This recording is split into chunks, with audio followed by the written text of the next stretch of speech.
Bab 5261, kenapa kamu di sini? Kondisi wanita gemuk itu tidak jauh lebih baik. Aliran darah di tubuhnya telah menghilang dan bentuk tubuhnya telah kembali seperti semula. Ia berlumuran darah, berantakan, dan napasnya sangat tersengal-sengal, tetapi ia masih berdiri, jelas pemenang duel ini. Mo Chen, kau kalah. Suara wanita gemuk itu serak, namun mengandung sedikit rasa bangga. Mo Chen menatapnya, matanya dipenuhi kebencian, tetapi ia tak berdaya. Ia memang kalah telak.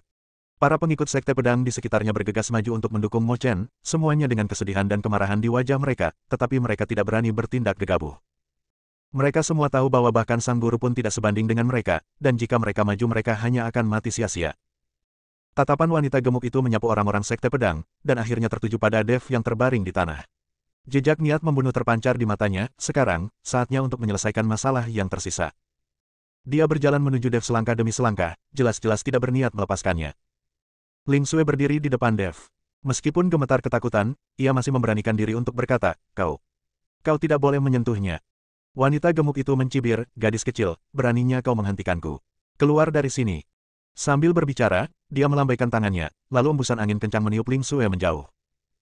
Tepat saat telapak tangan wanita gemuk itu hendak mendarat di tubuh Dev, sebuah suara lemah namun tegas terdengar, aku belum mati. Semua orang menoleh ke arah suara dan melihat Dev perlahan bangkit dari tanah. Tubuhnya penuh luka, dan beberapa tulangnya tampak patah. Setiap gerakan membuatnya meringis kesakitan, tetapi matanya masih bersinar, dan tekadnya yang gigih bagaikan mercusuar di malam yang gelap, tak pernah padam. Dia menatap wanita gemuk itu, dan bahkan senyum muncul di sudut mulutnya, meskipun senyum itu lebih buruk daripada menangis, ingin membunuhku. Tidak semudah itu. Wanita gemuk itu menatapnya, kilatan keterkejutan di matanya, lalu tergantikan oleh amarah, dasar orang bodoh. Matilah. Dia melambaikan telapak tangannya lagi dan menamparkan Dev. Kali ini, tak seorang pun bisa menghentikannya. Semua orang memejamkan mata, tak sanggup melihat kematian tragis Dev. Telapak tangan wanita gemuk itu, yang mengandung kekuatan spiritual yang luar biasa, hendak mendarat di kepala Dev dengan suara siulan. Jika telapak tangan ini mengenainya, Dev tidak akan selamat meskipun ia memiliki 9 nyawa. Para murid sekte pedang di sekitarnya berteriak putus asa, sementara Ling Sui terisak tak terkendali, memalingkan muka, tak berani menonton. Mo Chen, yang diliputi amarah, mencoba meronta maju untuk menghentikan insiden itu, tetapi ia tak berdaya dan hanya bisa menyaksikan tragedi itu tanpa daya. Pada saat kritis ini, sesosok tubuh kekar muncul entah dari mana dan menyerbu ke depan Dev, menangkis telapak tangan wanita gemuk itu dengan punggungnya yang lebar. Berhenti. Teriakan yang dalam dan kuat terdengar, dengan tekad yang tidak perlu diragukan lagi. Telapak tangan wanita gemuk itu tiba-tiba berhenti kurang dari 1 inci dari sosok itu. Ia menatap punggung yang familiar di depannya, dan matanya, yang awalnya dipenuhi niat membunuh, langsung tertegun, lalu disusul oleh keterkejutan yang luar biasa. Semua orang tercengang dan menatap tamu tak diundang yang tiba-tiba muncul. Orang yang datang tidak lain adalah Nan Batian yang berjaga di luar kota. Kok dia ada di sini?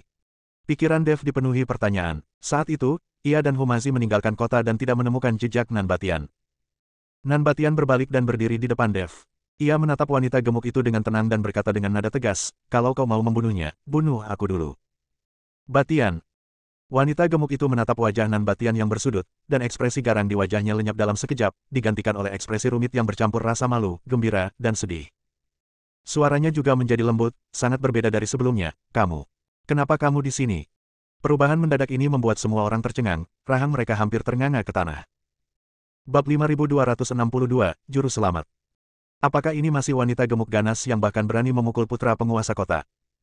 Nada dan tatapan matanya bagaikan seorang gadis muda yang tengah jatuh cinta bertemu dengan kekasihnya.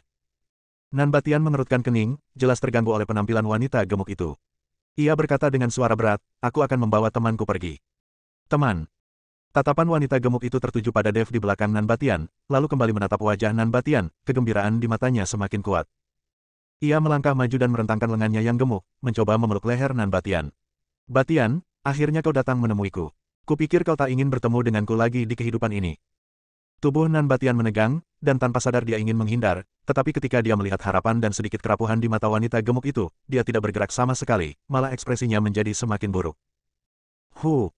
Wanita gemuk itu memanfaatkan kesempatan saat Nan Batian tidak menghindar dan berdiri berjinjit, menciumnya dengan keras di wajah, meninggalkan bekas bibir yang berminyak. Aduh! Para biksu di sekitar berteriak pelan. Pemandangan itu sungguh mengejutkan. Wajah Nan Batian langsung memerah, dia malu dan marah, tetapi dia tidak bisa melampiaskan amarahnya, jadi dia hanya bisa berkata, gemuk, hargai dirimu sendiri. Saya tidak punya harga diri, dan itulah yang saya inginkan. Wanita gemuk itu seperti gadis kecil manja, tak hanya tak bisa menahan diri, tetapi ia malah semakin bersemangat. Ia menatap Nan Batian dengan saksama, "Batian, aku sudah menyukaimu sejak lama, kenapa kau tak mau menerimaku? Tahukah kau betapa menderitanya aku saat kau bersembunyi dariku selama bertahun-tahun ini?" Jadi begitu. Dev dan Ho masih tiba-tiba menyadari. Pantas saja Nan Batian menolak masuk ke kota itu apapun yang terjadi. Ternyata ada pemilik wanita gemuk di sana yang sangat mencintainya dan ingin ia hindari. Ini sungguh suatu kebetulan, sungguh dramatis. Wajah Nan Batian memucat dan membiru, dia menarik napas dalam-dalam, dan mencoba menenangkan nadanya, "Wanita gemuk, mari kita bicarakan apa yang terjadi di antara kita nanti. Dev adalah penyelamatku. Kau harus menunjukkan sedikit harga diriku dan melepaskannya hari ini." "Penyelamat?" Wanita gemuk itu tertegun sejenak, lalu menatap Dev dengan rasa ingin tahu, "Dia penyelamatmu?" Nan Batian mengangguk, nadanya serius, "Benar, kalau bukan karena dia, aku masih akan terjebak di tangga menuju surga. Kalau kau mau menyentuhnya, kau harus melangkahi mayatku." Wanita gemuk itu menatap mata Nan Batian yang penuh tekad dan tahu bahwa dia tidak bercanda. Matanya berputar dan ekspresi wajahnya berubah lagi. Niat membunuh yang ia miliki terhadap Dev lenyap tanpa jejak, dan sebagai gantinya ia menunjukkan sedikit antusiasme dan sanjungan. Ia pertama-tama memelototi para penjaga yang tersisa dari gedung informasi yang masih tercengang. "Kenapa kalian masih berdiri di sana? Cepat cari ramuan penyembuh terbaik untuk adik kecil ini." Para penjaga bingung dengan perubahan mendadak wanita gemuk itu, tetapi mereka tidak berani menentang dan bergegas pergi mencari ramuan itu. Kemudian, wanita gemuk itu bergegas menghampiri Dev, dengan senyum di wajahnya. Meskipun senyumnya tampak agak garang karena penampilannya, senyum itu memang bermaksud baik. "Oh, saudaraku tersayang, maafkan aku. Ini semua salahku karena bersikap sembrono tadi. Aku tidak menyadari kau adalah penyelamat Batian. Maafkan aku atas kesalahanmu, tapi tolong jangan dimasukkan ke hati." Sikap ini benar-benar berubah 180 derajat, membuat para pengikut sekte pedang dan biksu di sekitarnya tercengang. Dev juga tercengang. Alur ceritanya berkembang terlalu cepat, dan dia tidak bisa bereaksi. Nan Batian pun bernapas lega, keadaan nampaknya mulai membaik. "Apa kabar? Apa kamu terluka parah?" Wanita gemuk itu melihat bekas luka Dev dan bertanya dengan khawatir, nadanya seolah-olah dia peduli terhadap saudaranya sendiri. Bab 5263, Kekasih Masa Kecil. Tanpa menunggu jawaban Dev, penjaga yang pergi mengambil ramuan itu bergegas kembali sambil membawa botol giok indah di tangannya. Wanita gemuk itu meraih botol giok, membukanya dengan hati-hati, dan menuangkan pil bundar yang memancarkan energi spiritual yang kaya. Ia menyerahkannya kepada Dev dan berkata, "Adik kecil, ini pil penambah ki. Ini adalah obat suci untuk penyembuhan yang sangat berharga bagiku. Minumlah cepat dan kau akan cepat pulih." Banyak orang yang hadir telah mendengar tentang kehebatan pil penambah ki ini. Pil itu adalah harta yang tak ternilai harganya, dan wanita gemuk itu telah mengambilnya dengan begitu mudahnya. Dev menatap pil itu lalu menatap Nan Batian. Nan Batian mengangguk, "Ambillah, dia tidak akan menyakitimu." Dev kemudian mengambil pil itu, mengucapkan terima kasih, dan menelannya. Pil itu meleleh di mulutnya, dan kekuatan spiritual yang lembut namun kuat langsung mengalir melalui anggota tubuh dan tulangnya. Rasa sakit dan kelelahan yang sebelumnya parah langsung berkurang drastis, dan luka-lukanya pulih dengan kecepatan yang terlihat oleh mata telanjang. "Bagaimana? Apakah kamu merasa lebih nyaman?" tanya wanita gemuk itu penuh harap, seolah-olah dia takut Dev akan kecewa. Dev mengangguk, "Terima kasih, Pope." "Hei, apa masalahnya jadi tuan rumah atau tidak? Canggung banget." Wanita gemuk itu melambaikan tangannya dan berkata dengan bangga, "Karena kau penyelamat Batian, kau juga temanku. Mulai sekarang, di kota suci pedang ini, jika ada yang berani menindasmu, beritahu aku namaku." Ia berhenti sejenak, lalu menatap Nan Batian lagi, matanya dipenuhi kelembutan, "Batian, begini, kita sekarang bisa dianggap sudah saling kenal sejak lama. Adik kecil ini orangnya baik, berkarakter kuat, aku suka dia. Mulai sekarang, kita adalah keluarga." Wajah Nan Batian tampak agak tidak wajar, tetapi ia tidak membantah. Mo Chen, Ling Xue dan yang lainnya menyaksikan adegan dramatis ini, merasa geli sekaligus tak berdaya. Situasi yang awalnya dianggap fatal, tak disangka, karena kemunculan Nan Batian dan hubungan istimewanya dengan Fatih, ternyata berubah total, dan mereka bahkan menjadi keluarga. Wanita gemuk itu menyapa Mo Chen dengan hangat dan memberinya beberapa pil penyembuh. Sikapnya jauh lebih hormat. Lagi pula, Mo Chen memang punya kekuatan, dan ia kini menjadi temannya. Dia juga membersihkan tempat kejadian perkara dan memberikan sejumlah besar batu peri sebagai kompensasi kepada bisnis-bisnis yang terkena dampak, dan bersikap sangat murah hati. Para biksu yang menyaksikan kejadian itu bubar ketika mereka melihat tidak ada yang menarik untuk ditonton. Namun, apa yang terjadi hari ini pasti akan menjadi perbincangan hangat di Sword Saint City untuk waktu yang lama.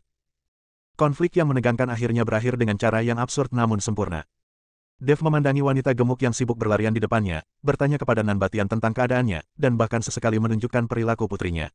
Kemudian, ia melihat raut wajah Nan Batian yang tak berdaya, yang ingin bersembunyi tetapi tak bisa, dan keraguan di hatinya melonjak seperti air pasang.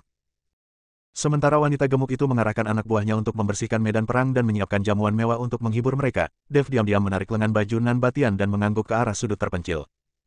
Nan Batian mengerti, rasa malu yang nyaris tak terlihat melintas di wajahnya, tetapi dia akhirnya mengikuti Dev. Nan Batian, Dev merendahkan suaranya, matanya penuh rasa ingin tahu, ada apa antara kau dan wanita gemuk itu? Cara dia memandangmu tidak biasa. Mendengar ini, Nan Batian merasa seperti tertusuk jarum dan tubuhnya sedikit menegang. Ia menoleh dan menatap sosok gemuk yang sibuk di kejauhan. Tatapannya sangat rumit, dipenuhi rasa bersalah, ketidakberdayaan, dan sedikit rasa sakit yang tak terlukiskan.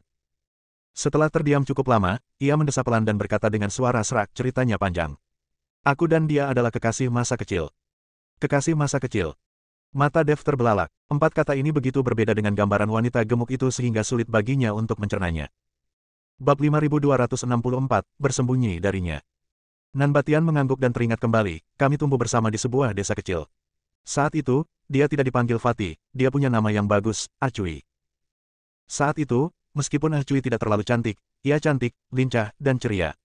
Kami tak terpisahkan dan semua orang di desa mengatakan kami pasangan yang serasi.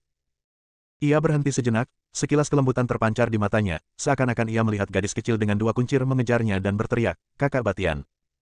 Kemudian, kami pergi ke kota bersama untuk magang. Bakat saya mungkin lebih baik, dan kecepatan latihan saya meningkat pesat, dan saya segera menjadi terkenal. Cui, di sisi lain, hanya biasa-biasa saja, dan kemajuannya lambat. Seiring bertambahnya kekuatanku, ketenaranku pun perlahan tumbuh, dan orang-orang di sekitarku memujiku atas masa depanku yang cerah. Aku bisa merasakan bahwa di mata Cui saat dia menatapku, selain cinta yang dimilikinya di masa lalu, perlahan-lahan ada sesuatu yang lain, rasa rendah diri dan gelisah. Dia selalu berkata kalau dia takut tidak cukup baik untukku, tapi kupikir itu hanya imajinasinya saja dan terus berusaha menghiburnya, sambil berkata aku tidak pernah berpikir seperti itu. Pada titik ini, nada suara Nan Batian menjadi berat, tapi aku tidak pernah menyangka dia akan melakukan hal bodoh seperti itu hanya untuk mengejarku.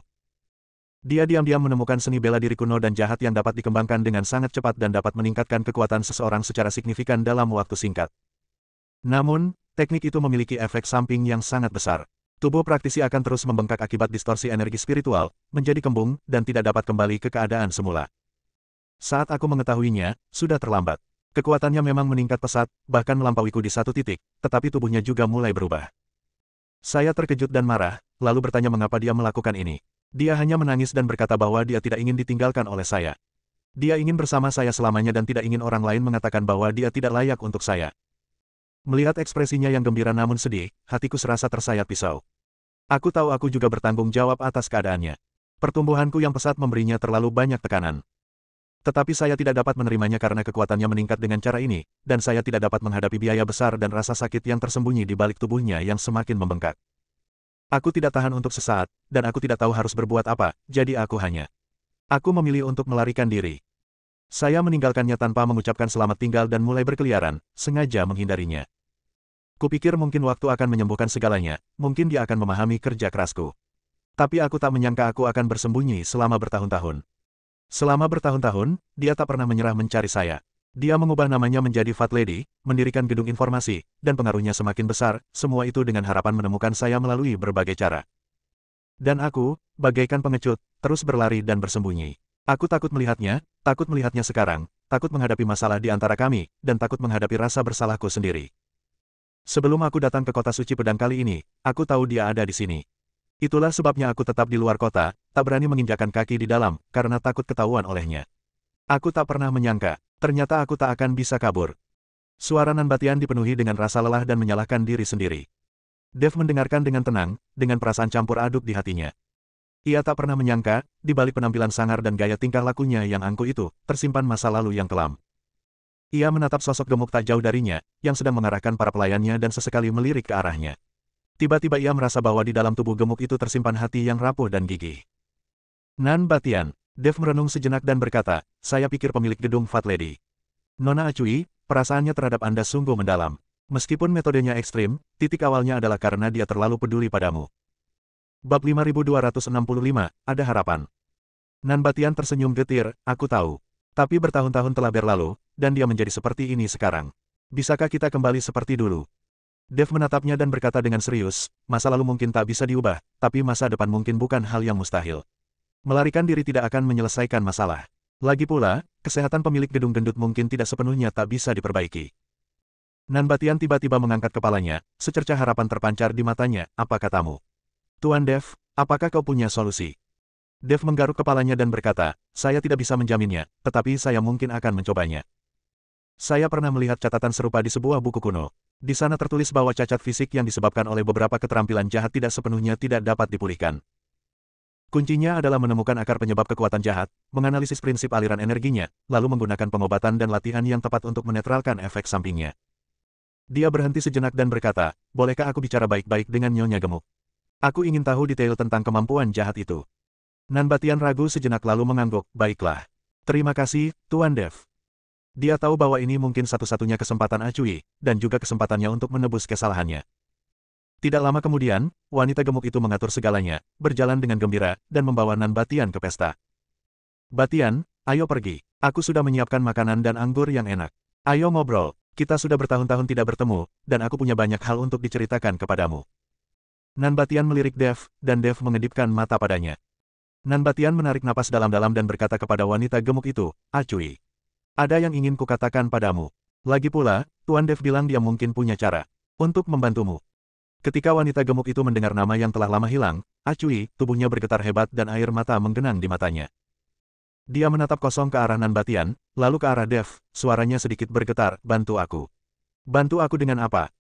Dev melangkah maju dan berkata dengan tulus, Bos gendut, aku ingin membantumu, lihat apakah aku bisa menemukan cara untuk menghilangkan efek samping dari kemampuan jahatmu dan mengembalikan tubuhmu ke keadaan semula. Wanita gemuk itu tertegun, lalu tertawa terbahak-bahak seolah-olah mendengar lelucon besar, tetapi tawanya penuh dengan kepahitan dan ejekan terhadap diri sendiri. Mengembalikan ke keadaan semula, adik kecil, berhentilah menggodaku.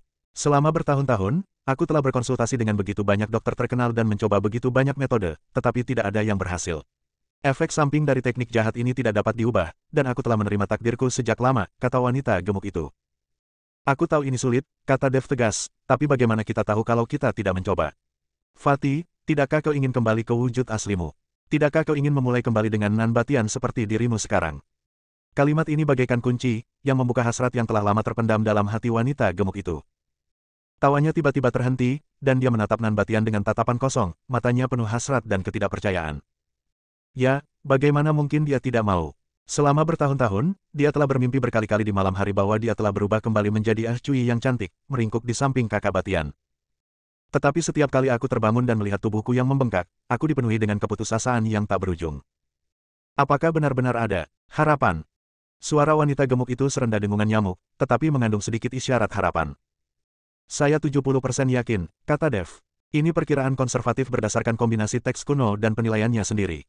Tapi saya ingin Anda menceritakan detail teknik jahat itu, termasuk rumusnya, cara mempraktikannya, serta perasaan dan perubahan fisik yang Anda alami saat mempraktikannya. Wanita gemuk itu ragu-ragu sejenak, menatap mata Nan Batian yang penuh semangat, dan memikirkan rasa sakit serta rendah diri yang telah ia tanggung selama bertahun-tahun. Akhirnya, ia menggertakkan gigi dan berkata, baiklah. Kukatakan padamu, selama masih ada secercah harapan, aku bersedia mencoba. Sekalipun akhirnya aku gagal, aku akan menerimanya. Bab 5266, Perubahan. Dalam beberapa hari berikutnya, Dev berusaha pulih sambil melakukan percakapan mendalam dengan wanita gemuk itu. Wanita gemuk itu menceritakan kepada Dev tentang keterampilan jahat itu secara rinci, termasuk setiap detailnya. Dev menemukan bahwa keterampilan jahat ini memang sangat mendominasi. Ia secara paksa melahap energi abadi eksternal, bahkan vitalitasnya sendiri, untuk mengubahnya menjadi kekuatan kekerasan, sehingga dengan cepat meningkatkan kekuatannya. Tubuh mengembang karena tidak mampu menahan erosi kekuatan dahsyat ini, yang menyebabkan sel dan meridian menjadi cacat. Dev menggabungkan pengetahuan yang telah dipelajarinya dengan inspirasi yang didapatnya dari buku-buku kuno dan mulai mempelajari metode memecahkannya. Ia menemukan bahwa kunci dari kemampuan jahat ini terletak pada melahap dan kegilaan. Selama ia dapat menemukan kekuatan lembut untuk menetralkan energi kekerasan tersebut dan kemudian mengarahkannya ke arah yang berlawanan, ia mungkin dapat memperbaiki tubuhnya yang rusak secara bertahap. Ia membuat daftar panjang tanaman obat, semuanya merupakan harta karun yang sangat langka dari surga dan bumi, beberapa di antaranya bahkan berada di ambang kepunahan. Tanpa berkata sepatah kata pun, wanita gemuk itu segera mengerahkan seluruh koneksi dan sumber dayanya untuk mencarinya dengan segala cara. Nan Batian tinggal bersama Fatih sepanjang waktu, dan kesenjangan di antara mereka perlahan-lahan sirna dalam ekspektasi bersama mereka. Setelah beberapa hari, semua herba akhirnya terkumpul. Dev menyiapkan formasi besar dan rumit untuk Fatih di ruang rahasia gedung informasi. Tuan Bangunan Pufi, kata Dev dengan sungguh-sungguh, proses selanjutnya mungkin sangat menyakitkan, karena kita perlu mengarahkan energi spiritual untuk membalikkan meridian Anda dan menetralkan kekuatan jahat. Lebih lanjut, setelah Anda memulai, Anda tidak boleh berhenti, atau konsekuensinya akan sangat buruk. Yang terpenting, setelah Anda berhasil, kekuatan yang telah Anda bangun selama bertahun-tahun melalui kultivasi jahat Anda akan menurun secara signifikan, mungkin kembali ke tingkat prakultivasi Anda, atau bahkan lebih rendah. Apakah Anda yakin ingin melanjutkan? Wanita gemuk itu melirik Nan Batian, yang berdiri di sampingnya dengan tatapan penuh kekhawatiran sekaligus semangat, dan senyum tegas tersungging di wajahnya. Aku yakin. Aku bisa berlatih lagi jika kekuatanku habis, tapi aku bisa menemukan diriku yang dulu lagi dan menjadi layak untuknya, itu sudah cukup. Nan Batian melangkah maju dan menggenggam tangannya erat-erat. Acui, apapun yang kau alami, aku tidak akan pernah meninggalkanmu lagi. Air mata wanita gemuk itu mengalir lagi, tetapi kali ini, air mata kebahagiaan. Dia menarik napas dalam-dalam dan duduk bersila di tengah barisan arwah. Tuan Dev, mari kita mulai. Dev mengangguk dan mengaktifkan formasi. Dalam sekejap, energi abadi yang kaya berkumpul dari segala arah dan mengalir ke dalam formasi. Dev membentuk segel dengan tangannya, mengarahkan energi spiritual dan perlahan-lahan menyuntikkannya ke tubuh wanita gemuk itu sesuai dengan rute yang telah disimpulkannya. Wanita gemuk itu langsung mengerang kesakitan. Energi spiritual yang lembut memasuki tubuh dan langsung bertabrakan dengan keras dengan kekuatan ganas yang dihasilkan oleh kekuatan jahat. Tubuhnya mulai bergetar hebat, urat-urat menonjol di bawah kulitnya, dan dia tampak sangat tersiksa. Nan Batian sangat cemas menyaksikan dari samping, tetapi ia tak berdaya. Ia hanya bisa mengepalkan tinjunya erat-erat dan menyemangatinya dalam diam. Dev sepenuhnya fokus dan tidak berani mengendur sedikitpun. Ia terus-menerus menyesuaikan jumlah dan arah masukan energi spiritual, dengan hati-hati memandu penggabungan dan netralisasi kedua kekuatan tersebut. Seiring berjalannya waktu, suasana di ruang rahasia itu menjadi semakin tegang. 1 jam, 2 jam, 3 jam. Ketika sinar matahari pertama keesokan harinya bersinar melalui celah-celah ruang rahasia, sebuah keajaiban akhirnya terjadi. Aura kekerasan dari wanita gemuk itu berangsur-angsur mereda, digantikan oleh fluktuasi kekuatan spiritual yang lembut dan murni. Tubuhnya yang awalnya gemuk menyusut dengan kecepatan yang dapat dilihat dengan mata telanjang. Lemak berlebih berangsur-angsur hilang, kulit menjadi kencang dan halus, dan fitur wajah yang hampir tidak terlihat karena lemak berangsur-angsur menjadi bersih dan lembut. Bab 5267, Rekonsiliasi. Setelah 1 jam berikutnya, Dev akhirnya menyelesaikan latihannya dan hampir kelelahan. Dia memandang orang-orang dalam formasi itu dan tersenyum puas. Nan Batian bergegas mendekat dengan tidak sabar. Dalam formasi itu, seorang wanita dengan tubuh proporsional dan wajah cantik perlahan membuka matanya. Matanya jernih dan lembut. Meskipun wajahnya masih sedikit pucat karena transformasi yang baru saja dialaminya, samar-samar terlihat bayangan Acui di masa lalu. Ia bahkan memiliki pesona yang lebih dewasa seiring berjalannya waktu. Acui. Suara Nan Batian bergetar. Ia mengulurkan tangannya, ingin menyentuhnya, tetapi takut itu hanya mimpi. Wanita itu menatapnya dan tersenyum malu-malu dan manis, persis seperti gadis kecil saat itu, kakak Batian. Nan Batian tak dapat menahan diri lagi dan memeluknya erat, air mata mengalir di wajahnya. Ini aku, Acui, aku di sini. Bertahun-tahun keterasingan, kesalahpahaman, dan penghindaran lenyap pada saat ini. Pelukan erat itu tampaknya menebus dekade-dekade yang telah terlewati. Dev memandangi dua orang yang berpelukan dan menangis, lalu diam-diam meninggalkan ruang rahasia itu, memberi mereka ruang untuk menyendiri. Dia tahu bahwa kedua kekasih itu akhirnya bisa memulai kembali. Sehari kemudian, kondisi Acui benar-benar stabil. Meskipun kekuatannya memang telah menurun drastis dan kembali ke tahap jiwa baru lahir, senyumnya semakin lebar dan seluruh tubuhnya memancarkan cahaya rileks dan gembira. Nan Batian pun sepenuhnya melepaskan beban di hatinya dan selalu berada di sisi Acui. Keduanya tak terpisahkan, bak pasangan pengantin baru. Acui dan Nan Batian secara khusus mengadakan perjamuan untuk berterima kasih kepada Dev. Saat makan, Acui mengangkat gelas anggurnya dan membungkuk hormat kepada Dev. Tuan Dev, saya sangat berterima kasih atas kebaikan Anda. Anda tidak hanya memulihkan penampilan saya, tetapi Anda juga mendamaikan saya dengan saudara Batian. Saya, Acui, tidak akan pernah melupakan kebaikan ini. Nan Batian juga mengangkat gelasnya. Tuan Dev, Anda adalah dermawan kami yang luar biasa. Jika Anda membutuhkan saya di masa depan, saya akan menerjang api dan air tanpa ragu. Dev cepat-cepat melambaikan tangannya, kalian terlalu sopan. Ini hanya bantuan kecil untukku. Aku juga sangat senang melihat kalian berdua akhirnya menikah. Acui meletakkan gelas anggurnya, raut wajahnya berubah serius. Tuan Dev, Anda tadi bilang Anda sedang melacak keberadaan istana Dao jahat, kan? Dev mengangguk, benar. Acui berkata, jaringan intelijen gedung informasi saya tersebar di mana-mana, dan selama bertahun-tahun, kami telah mengumpulkan banyak informasi tentang istana jalan jahat. Mereka bertindak secara rahasia, dan lokasi kuil utama tidak diketahui, tetapi kami memiliki beberapa petunjuk tentang kuil cabang di berbagai tempat. Dia berhenti sejenak, mengeluarkan sebuah peta dari tas penyimpanannya, membentangkannya di atas meja, menunjuk ke salah satu tanda dan berkata, kuil cabang ini khususnya terletak di bawah medan perang kuno yang terbengkalai jauh di dalam pegunungan angin hitam. Kekuatan aula cabang ini sangat besar, dan ketua aulanya adalah seorang iblis dengan kultivasi yang mendalam. Konon, ia menyimpan banyak rahasia inti aula jahat. Saya terlalu sibuk dengan urusan saya sendiri untuk mengurusinya sebelumnya, tetapi sekarang saya akan memberitahukan alamat tepatnya, dengan harapan dapat membantu Anda. Dev menatap tanda yang jelas pada peta, dan kilatan cahaya melintas di matanya. Dia tahu bahwa ini adalah langkah penting dalam usahanya mengejar istana jahat. Terima kasih banyak. Dev menyimpan peta itu dengan sungguh-sungguh. Hadiah ini sangat berharga. Ah Cui tersenyum dan berkata, senang sekali bisa membantumu. Tapi, kamu harus hati-hati. Iblis di kuil cabang itu tidak mudah diatasi. Kalau kamu butuh bantuan, jangan ragu untuk datang kepada kami. Nanbatian pun mengangguk dan berkata, benar, Tuan Dev, hati-hati. Kalau perlu, saya ikut.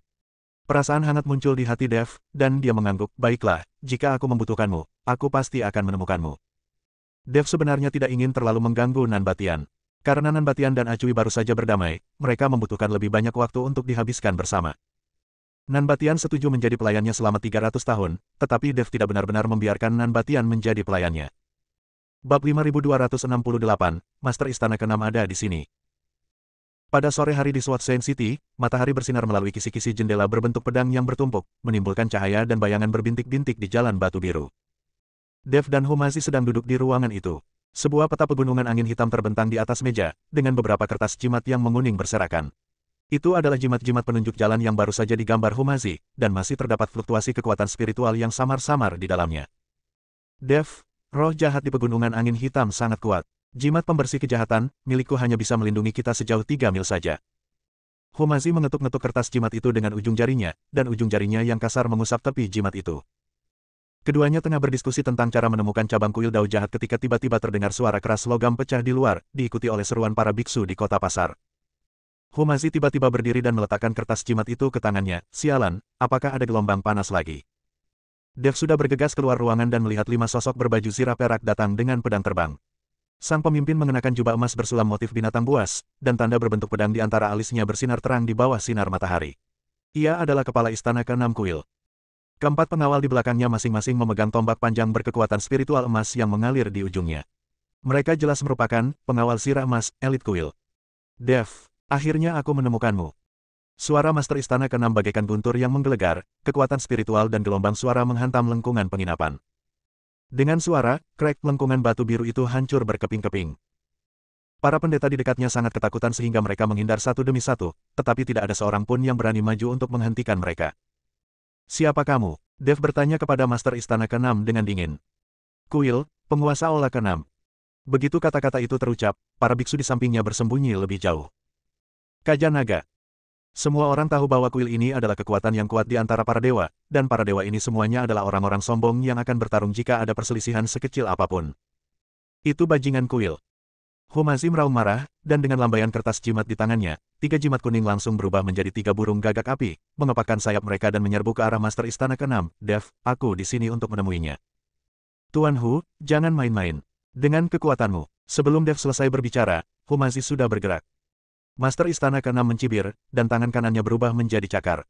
5 bayangan cakar emas melesat dari udara, dan gagak api itu langsung terkoyak menjadi percikan api begitu mereka mendekat. Seorang kultivator biasa yang bermain-main dengan jimat, pantas bersikap lancang di depan Master Istana ini. Sosok Master Istana ke-6 berkelebat, dan ia muncul di atas paviliun batu bagaikan hantu. Cakar pengunci dewanya, dengan siulan tajam yang merobek udara, langsung menuju mahkota Dev. Ada sedikit darah di bayangan cakar ini, dan kekuatannya sangat mengerikan. Dev tidak berani menunda. Ia menggunakan langkah pengendalian api secara maksimal, dan tubuhnya melayang mundur seperti bunga willow yang tertiup angin. Pada saat yang sama, ia memanggil pedang pembunuh naga dengan tangan kanannya. Swoosh! Saat cahaya pedang bertabrakan dengan bayangan cakar, suara mendesis tajam terdengar. Dev hanya merasakan kekuatan dingin menjalar di ujung jarinya, lengannya langsung lumpuh, dan seluruh tubuhnya terguncang dan terlempar mundur. Ia baru menstabilkan tubuhnya setelah menghantam pilar paviliun batu. Ada rasa amis dan manis di tenggorokannya, dan ia terpaksa menelan darah yang mengalir deras ke mulutnya. Tingkat ke-7 alam abadi lepas. Sedikit lebih maju dari sebelumnya, tapi sayang sekali dia masih seekor semut. Master Istana ke-6 menyeringai sengit dan melambaikan tangan kirinya. Keempat pengawal berbaju zirah emas segera membentuk formasi pertempuran. Saat tombak panjang mereka bersilangan, bayangan tombak emas membentuk jaring raksasa, menjebak Dev dan Humazi di tengahnya. Para penjaga ini semuanya berada di tingkat kelima alam abadi duniawi. Berkat-berkat formasi pertempuran, aura mereka telah mencapai tingkat keenam alam abadi duniawi. Kekuatan suci yang terkandung dalam bayangan tombak memiliki kemampuan alami untuk menahan jimat Humazi. Harus dikatakan bahwa kekuatan cabang kuil menjadi lebih kuat seiring dengan meningkatnya level. Keempat pengawal berbaju zirah emas semuanya berada di tingkat kelima alam abadi bumi. Keenam istana ini mungkin merupakan kekuatan yang cukup besar di surga keenam. Ayo pergi. Dev tahu bahwa dia dan Humazi bukanlah tandingan master istana keenam, jadi dia ingin menarik Humazi pergi. Cakar penguasa istana keenam mengejar mereka seperti bayangan, dan cakar berdarah itu menekan langsung ke punggung kedua pria itu. Bab 5269, bukan lawan. Hati-hati. Dev mendorong Humazi dengan keras, tetapi menerima pukulan itu secara langsung. Dengan suara, embusan, pakaian di punggungnya langsung berlumuran darah merah. Di dalam 5 luka yang cukup dalam hingga tulang-tulangnya terlihat, roh jahat hitam terus-menerus menggerogoti daging dan darahnya. Dev. Mata Humazi memerah, dan ia segera membentuk segel dengan tangannya. Puluhan jimat berterbangan di depannya, beberapa berubah menjadi dinding tanah, beberapa berubah menjadi kerucut es, dan beberapa berubah menjadi tanaman merambat. Untuk sesaat, ia berhasil menghentikan serangan penguasa istana keenam dan pengawal zirah emas. Namun, bagaimanapun juga, ia hanyalah seorang dewa bumi tingkat 1, dan kekuatan reinkarnasinya belum sepenuhnya pulih. Energi spiritualnya sangat terkuras, dan tak lama kemudian ia kehabisan napas, dengan butiran keringat seukuran kacang mengucur dari dahinya. Master istana keenam mencibir, dan bayangan cakar itu tiba-tiba bergerak lebih cepat. Saat sulur-sulur itu terkoyak, salah satu cakarnya menamparkan dada Humazi. Humazi terpukul keras dan memuntahkan seteguk darah. Ia terpental mundur dan jatuh di samping Dev, kertas jimat di tangannya berserakan di tanah. Sekarang, siapa yang bisa menyelamatkanmu? Master istana keenam melangkah mendekat, dan tekanan dari level ke-8 alam abadi duniawi melonjak bagai air pasang, membuat Dev dan Humazi nyaris tak bisa bernapas. Di saat kritis ini, terdengar teriakan keras dari sudut jalan, "Dari mana kau datang, bajingan? Jangan sakiti dermawanku." Saya melihat Nanbatian memegang kapak besi hitam yang berat dan menerjang ke arah saya dengan kapak terbangnya. Kapak itu diselimuti oleh kekuatan spiritual berwarna merah. Mengikuti tepat di belakangnya adalah Acui, memegang belati bertatahkan safir. Ada rune samar yang mengalir di belati itu. Itu adalah belati pemecah mantra, yang dibuat secara rahasia oleh gedung informasi, yang dirancang khusus untuk mematahkan kekuatan spiritual pelindung para biksu. Nanbatian. Humazi terkejut sekaligus gembira, lalu berjuang untuk bangun. Aku adalah master istana ke-6 kuil. Siapapun yang tidak terlibat harus segera keluar dari sini, atau aku akan bersikap kasar padamu. Melihat Nanbatian dan Acui datang, master istana ke-6 takut hal itu akan memengaruhi kemampuannya untuk membunuh Dev, jadi dia keluar dari kuil untuk mengancam mereka. Master istana ke-6 bukan apa-apa. Jika dia berani menyentuh Tuan Dev, tak seorang pun, bahkan Dewa Langit, bisa menghentikannya. Setelah Nanbatian selesai berbicara, dia mengayunkan kapak berat di tangannya ke arah Master Istana ke-6 dengan kekuatan yang luar biasa, dan angin dari kapak itu meniup kerikil di tanah ke udara. Kuilmu bertindak gegabah di surga kelima. Apa kau pikir kami, para kultivator independen, mudah diganggu? Kini setelah simpul hatinya terlepas, kekuatan spiritualnya mengalir lebih lancar dari sebelumnya. Meskipun ia baru berada di puncak tingkat ke-7 alam abadi duniawi, dengan keberaniannya, ia mampu melesat dengan kekuatan tingkat ke-8 alam abadi duniawi. Seorang sampah dari peringkat ke-7 alam abadi duniawi berani ikut campur dalam urusan kuil. Master Istana ke-6 mencibir, dan pada saat cakar pengunci dewa bertabrakan dengan kapak berat itu, kapak itu berputar dengan keras, dan ujung cakar itu meluncur ke bawah di sepanjang tulang pedang, menuju langsung ke pergelangan tangan Nanbatian. Perubahan gerakan ini begitu cepat dan dahsyat sehingga Nanbatian tak sempat membela diri dengan tergesa-gesa. Ia hanya bisa berbalik ke samping, dan ujung cakarnya menyapu lengannya, meninggalkan untaian butiran darah. Saudara Batian. Acui berteriak, dan belati pemecah sihir di tangannya berubah menjadi cahaya biru dan menusuk tepat ke tulang rusuk Master Istana ke-6. Meskipun tingkat kultivasinya telah turun ke alam abadi duniawi, gerakannya lincah, dan rune pemecah sihir pada belatinya selalu dapat merobek kekuatan spiritual pelindung penguasa Istana ke-6 di saat kritis, menciptakan kesempatan bagi Nanbatian untuk mengatur napas. Untuk sesaat, beberapa orang mulai berkelahi di jalan. Kapak berat Nanbatian terayun-ayun, melindungi Dev dan Humazi. Belati Acui bergerak tak menentu, mencari kelemahan Master Istana ke-6. Dev dan Humazi memanfaatkan kesempatan itu untuk mengatur pernafasan mereka dan sesekali melancarkan serangan diam-diam. Namun, penguasa Istana ke-6 terlalu kuat. Kekuatan spiritual tingkat 8-nya di alam abadi bumi bagaikan jurang samudra. Cakar pengunci dewanya terkadang sekuat guntur dan terkadang selembut ular berbisa, dan perlahan-lahan ia meraih keunggulan mutlak. Dentang. Kapak berat Nanbatian tersapu oleh bayangan cakar, dan celah langsung muncul di badan pedang. Ia mengerang dan terguncang berulang kali, dan kera bajunya berlumuran darah. Melihat hal itu, Acui pun bergegas untuk melindunginya, namun penguasa istana keenam memanfaatkan kelemahannya dan menendang perutnya, menyebabkan dia tersandung dan jatuh ke pelukan Nanbatian. Dua sampah, beraninya kau menghalangi jalanku. Master Istana ke-6 menyeringai ganas, berbalik dan menerkam Dev lagi, hari ini aku akan memberitahumu konsekuensi memprovokasi kuil. Bab 5270, Yun Xiu maju. Secercah tekad terpancar di mata Dev. Tepat ketika ia hendak membakar darah dan jiwanya untuk bertarung sampai mati melawan Master Istana ke-6, sebuah suara wanita yang dingin tiba-tiba terdengar dari langit, Master Istana ke-6, kau menindas yang lemah dengan kekuatanmu, dan kau pantas disebut penguasa istana. Sebelum dia selesai berbicara, sebuah bayangan putih melintas bagaikan seekor angsa liar yang terkejut, dan dengan lambaian ringan pengocok di tangannya, ribuan benang perak seketika berubah menjadi hujan cahaya di seluruh langit. Benang-benang perak itu tampak lembut, tetapi mereka tajam bagaikan pisau tajam ketika jatuh menimpa formasi tempur pengawal bersirah emas. Keempat pengawal itu terpental sambil menjerit, lalu jatuh pingsan. Pupil mata Master Istana ke-6 tiba-tiba mengecil saat ia menatap pelayan berpakaian sipil yang tiba-tiba muncul dan berteriak kaget, Yun Xiu. Kenapa kau di sini? Yun Xiu berdiri di hadapan Dev, liontin giok bulan sabit di pinggangnya berkilauan di bawah sinar matahari. Ia melirik orang-orang yang berjatuhan, tatapannya sedingin es ketika tertuju pada kepala istana ke-6. Aku di sini untuk melindungi Dev atas perintah kepala istana ke-4. Kepala istana ke-6, kau melanggar perintah kepala istana ke-4 dan secara diam-diam mengerahkan garda zirah emas untuk mengepung dan membunuh Dev. Apa kau mencoba memprovokasi kerusuhan sipil? Kepala istana ke-6 tampak seperti baru saja mendengar lelucon konyol. Ia menunjuk Dev dan meraung, dia membunuh orang-orang dari kuilku dan menghancurkan martabat kuilku. Kurasa kau telah dicuci otak oleh kepala istana ke-4. Beraninya kau menyembunyikan seorang pemberontak. Dia mengganti topik pembicaraan, tatapan tajam terpancar di matanya, Yun Xiu, aku di sini atas perintah Master Istana ketiga. Kau telah menghancurkan rencanaku hari ini. Jika Master Istana ketiga menyelidiki, bahkan Master Istana ke-4 pun tak akan bisa melindungimu. Dengan jentikan lengan awannya, benang-benang perak membentuk penghalang di depannya. Kekuatan spiritual tingkat 9 dari alam abadi bumi meledak tanpa ampun, dan tanah di seluruh jalan mulai retak. Jika Master Istana ketiga memiliki kemampuan, silakan pergi ke Istana Raja Ilahi untuk mengajukan keluhan. Tapi kalau mau nyentuh Pak Dev, minta dulu, pengocok pembersih debu, di tanganku. Ia melangkah maju, dan tekanan tak terlihat itu membuat Master Istana ke-6 mundur setengah langkah. Master Istana ke-4 menerima perintah dari Raja Ilahi, bahkan Raja Ilahi pun harus menunjukkan rasa hormat. Tidak apa-apa kau mengandalkan kekuatan Master Istana ketiga untuk menindas orang lain di surga ke-6, tapi kau berani datang ke surga ke-5 dan bertindak begitu lancang. Apa kau benar-benar berpikir tidak ada seorang pun di Istana ke-4? Wajah Master Istana ke-6 memucat dan membiru. Ia bisa merasakan bahwa kekuatan spiritual Yun Xiu bahkan lebih tak terduga daripada yang dikabarkan.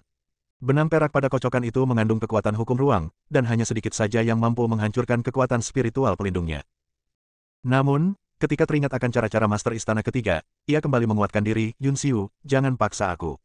Jika aku melepaskan Dev hari ini, Master Istana ketiga tidak akan pernah melepaskanku. Itu urusanmu.